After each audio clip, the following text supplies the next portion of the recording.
Rhinold Cameron, and I'm the owner of Cameron's Fast Carriers.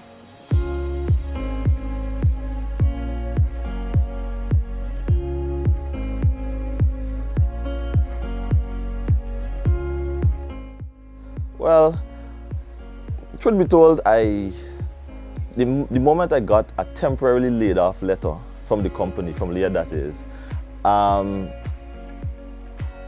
it was explicitly clear that I would not have been earning for however long that I would have been laid off.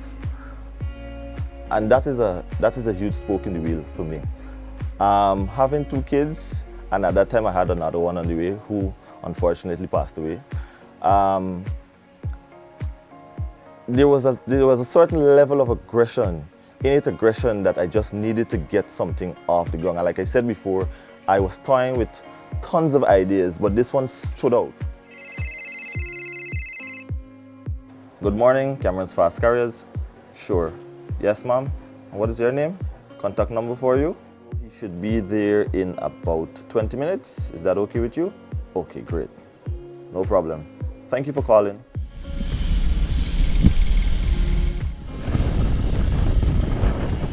Based on the situation where persons were locked down at home, there was room for everyone that wanted to be a part of the market, the delivery market, or have a delivery business.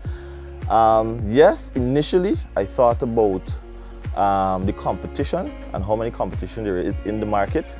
But as I set foot in it, I recognized that, hey, in as much as there's seasoned competition, being a newbie, I still made ends meet.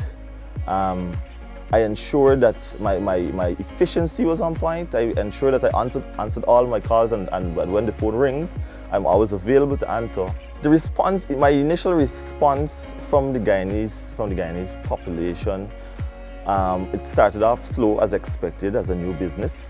But like I said, we grew from strength to strength and we continue to grow. At this point, I must admit that we would have lost some, but we would have gained more. And I think for me, that is a big plus for me, the owner of Cameron's Fast Carriers. And I use that to prove to myself that I can do good, I can do better things, I can improve my business. And I've seen improvements from mid-July to now. Currently, we have 4 riders. 2 of them have their own motorcycles, and 2 of the motorcycles belong to me. We also utilize a car, the services of a car, because in the instance of inclement weather, we definitely need to use a car.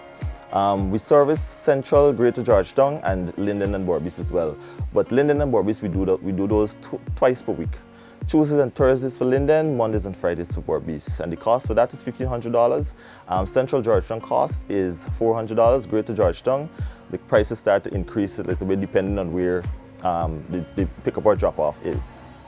When we started off with the basics. We started off with food, grocery shopping, water, gas delivery, and of recent, I realized we're doing a lot more than that.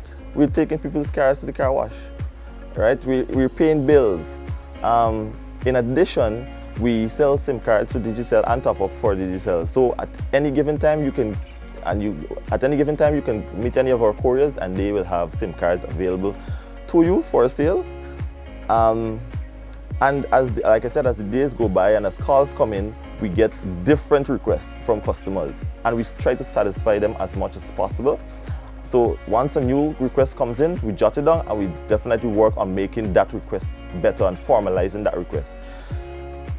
Amount of calls that we get per day, on average, currently we get like 50 calls a day, on average.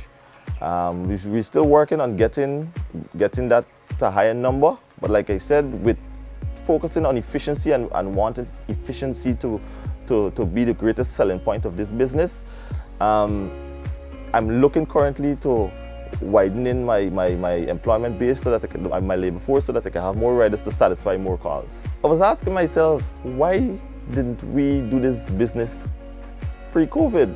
I mean, this business would work. It is always going to work.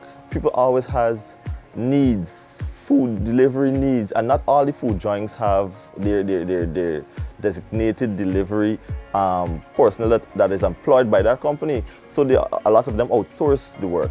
So yes, there is always going to be a need for this type of business post-COVID. I definitely didn't do it alone. I had the support of my co-workers who were equally in lockdown as myself, and my fiance. God was the main pillar of all of this, because when I felt down and when I felt out and I felt like as if it may not work, he ensured that every night I laid in my bed, there was that hope that he placed upon me. Rhinold, this is for you and you will make it happen. So with that, I got the inspiration, I got the confidence, I got the support, like I said, from my fiance, my parents, and my family generally. Everyone supported me, my friends, they all supported me with this idea. I did a survey prior to launching the business, and I got tremendous support on the survey to get ideas as to what I should do and where I should do it and that kind of thing.